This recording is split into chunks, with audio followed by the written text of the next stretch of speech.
A Sancristía da Catedral de Santiago acolle dúas series de óleos sobre cobre procedentes do legado do coengo Andrés de Gondar. Mais aló do seu valor devocional e artístico, destacan por ser testemuño da relevancia que tivo o comercio de gravados nos séculos XVI e XVII. A primeira serie está dedicada á vida da Virxe e conta con 13 escenas que narran dende o seu nacemento ata a súa asunción aos ceos.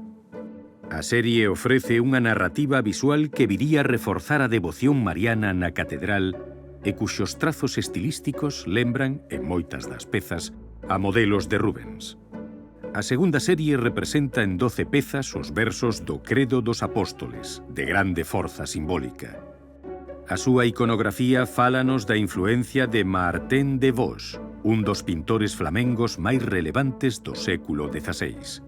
Mentres que a serie mariana puido formar parte dun conxunto máis amplo do que non se conserva información, os cobres do credo foron concibidos para o espazo que ocupan hoxe, un espazo reservado ao clero, o que nos indica a súa función catequética para quen se preparaba para a celebración litúrxica.